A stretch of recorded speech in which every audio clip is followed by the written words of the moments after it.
गटारी अमावस्या म्हणजे नेमकी काय? सगळ्यात आधी एक गोष्ट स्पष्ट करूया. गटारी अमावस्या आणि दर्श अमावस्या हे एकच अर्थाचे नाहीत. दर्श अमावस्या म्हणजे अमावस्येचा धार्मिक दिवस. अमावस्येला चंद्र दिसत नाही.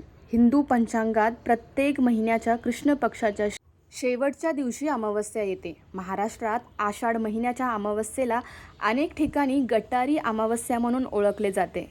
कारण यानंतर श्रावण महिना सुरू होतो आणि श्रावणात अनेक लोक मांसाहार, मद्यपान इत्यादी गोष्टी टाळतात. त्यामुळे आषाढ अमावस्येच्या आधीचा दिवस गटारी बोलण्यात रूढ झाला. म्हणजे सोप्या भाषेत सांगायचं तर आषाढ संपतो, अमावस्या येते, त्यानंतर श्रावण सुरू होतो. या दिवसाचं धार्मिक महत्त्व काय असं सर्वांना प्रश्न पडतो. हा दिवस फक्त मांसाहार करण्याचा शेवटचा दिवस म्हणून पाहणं योग्य नाही. आपल्या परंपरेमध्ये अमावस्या ही पितरांचे स्मरण, देवपूजा, दानधर्म आणि आत्मचिंतन करण्यासाठी महत्त्वाची मानले जाते. या दिवशी अनेक कुटुंबामध्ये सकाळी लवकर उठून स्नान केलं जातं, घराची स्वच्छता केली जाते, देवाची पूजा केली जाते. काही जण आपल्या पूर्वजांचं म्हणजेच पितरांचं स्मरण करतात, त्यांच्या नावाने दान करतात किंवा गरजू व्यक्तीला अन्न देतात. यामागची भावना अगदी सुंदर आहे. आपल्याला हे आयुष्य, हे घर, हे सुंदर कुटुंब मिळालं आहे. त्यामागे आपल्या आधीच्या पिढ्यांचाही वाटा आहे. त्याचं आपण कृतज्ञतेने स्मरण करावं. दर्श अमावस्या म्हणजे काय? दर्श अमावस्या हा अमावस्येसाठी वापरला जाणारा एक धार्मिक शब्द आहे. अमावस्येला आकाशात चंद्र दिसत नाही, त्यामुळे हा दिवस मन शांत करण्याचा, देवाचं स्मरण करण्याचा आणि आपल्या आयुष्याकडे थोडं मागे वळून पाहण्याचा दिवस मानला जातो. काही परंपरेमध्ये अमावस्येला पितृकार्य, तर्पण, श्राद्ध किंवा दान केलं जातं. पण प्रत्येक अमावस्येला प्रत्येक व्यक्तीने श्राद्ध करायला हवं असं नाही. आपल्या कुटुंबाची परंपरा आणि धार्मिक पद्धत यानुसार आचरण केलं जातं. आषाढ अमावस्येचं आणखी एक महत्त्व. आषाढ अमावस्या ही शेतीशी जोडलीही जाते. आपल्या महाराष्ट्रात शेती करणाऱ्या लोकांसाठी हा काळ खूप महत्त्वाचा असतो. पावसाळा सुरू झालेला असतो, शेतीची कामं सुरू झालेली असतात. म्हणून या काळात शेतीतील साधन, बैल, शेतीची उपकरण याबद्दल कृतज्ञता व्यक्त करण्यासाठी परंपरा काही भागात आढळते. विशेषतः दीप अमावस्या म्हणून आषाढ अमावस्येला महत्त्व दिलं जातं. आता दीप अमावस्या म्हणजे काय? तर आषाढ अमावस्येला अनेक घरातील दिव्यांची पूजा करण्याची परंपरा आहे. आपण रोज घरात दिवा लावतो, पण या दिवशी त्या दिव्याबद्दल विशेष कृतज्ञता व्यक्त केली जाते.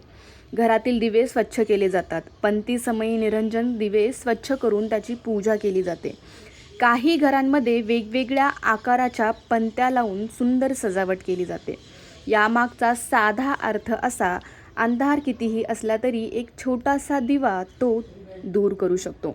म्हणूनच दिवा हा आपल्या संस्कृतीत ज्ञान, आशा आणि सकारात्मकतेचं प्रतीक मानलं जातं. या दिवशी दिव्याची पूजा का करतात? आपल्या पूर्वजांनी दिव्याला खूप महत्त्व दिलं आहे. पूर्वी आजच्यासारखी वीज नव्हती. घरात रात्री प्रकाश देणारा मुख्य आधार म्हणजे दिवा. पण त्यापेक्षा मोठा अर्थ असा की दिवा म्हणजे प्रकाश, प्रकाश म्हणजे ज्ञान, ज्ञान म्हणजे अज्ञानाचा अंधार दूर करणं. म्हणून दीप अमावस्येला दिव्याची पूजा करून आपण मनातील एक संकल्प करू शकतो. माझ्या आयुष्यातला अज्ञानाचा, नकारात्मकतेचा आणि वाईट विचारांचा अंधार दूर होऊ दे. गटारी अमावस्येला काय करतात? याबाबत प्रत्येक कुटुंबाची पद्धत वेगळी असते. काही लोक या दिवशी पारंपरिक पद्धतीने वेगवेगळे पदार्थ बनवतात. काही जण मांसाहार करतात, पण काही गटारी म्हणजे मांसाहार किंवा दारू करायलाच हवी असा कोणताही धार्मिक नियम नाही आहे. हा मुद्दा लक्षात ठेवणं खूप महत्त्वाचं आहे. एखाद्या व्यक्तीला मांसाहार करायचा नसेल तर त्याने करू नये. कोणी पूर्वपणे सात्विक आहार घेत असेल तर तोही अगदी योग्यच. गटारीचा खरा अर्थ फक्त खाण्यापिण्याशी जोडून पाहण्यापेक्षा आषाढ संपून श्रावण सुरू होण्याचा संक्रमक काळ म्हणून पाहिला तर धार्मिक अर्थ अधिक सुंदर वाटतो. श्रावण सुरू होण्याआधी हा दिवस का महत्त्वाचा? आता सर्वात महत्त्वाची गोष्ट, आषाढ अमावस्या संपल्यानंतर श्रावण महिना सुरू होतो आणि श्रावण म्हटलं की आपल्या डोळ्यासमोर काय येते? भगवान शिव, बेलपत्र, अभिषेक, ओम नमः शिवाय, पूजा अर्चा, उपवास, जप, नामस्मरण.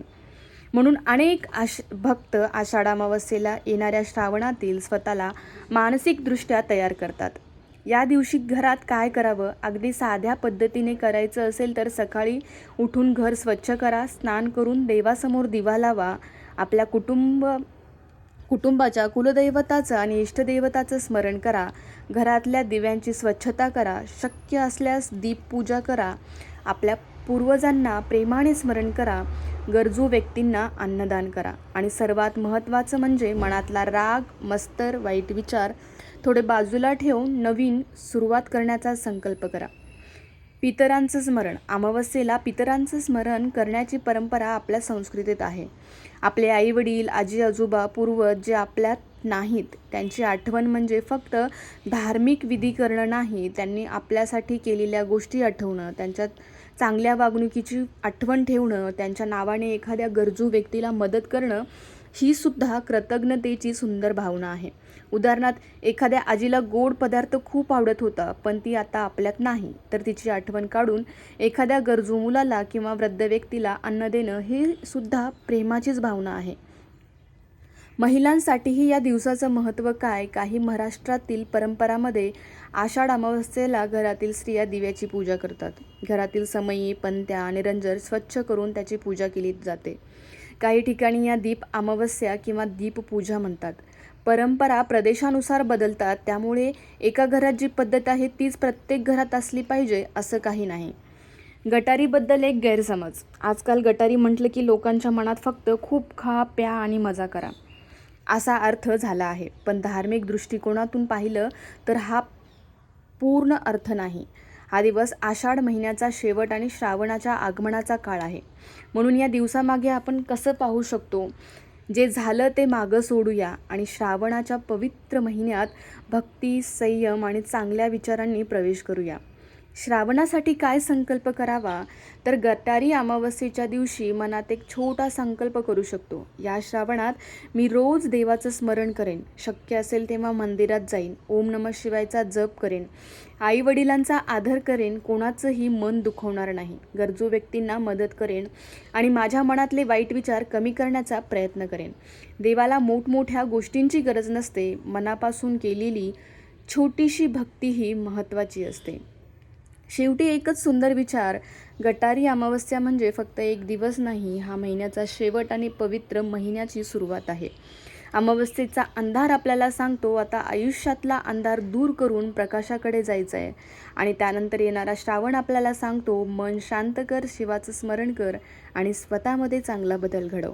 म्हणून या आषाढ अमावस्येला दिवा लावा, देवाचं स्मरण करा आणि आपल्या पूर्वजांना आठवा, शक्य असेल तर दान करा आणि मनापासून प्रार्थना करा, हे देवा माझ्या घरात सुख शांती ठेव, माझ्या कुटुंबाला निरोगी ठेव, माझ्या हातून चांगली कर्म घडू दे आणि येणारा श्रावण महिना भक्तिमय जाऊ दे. हर हर महादेव. ओम नमः शिवाय.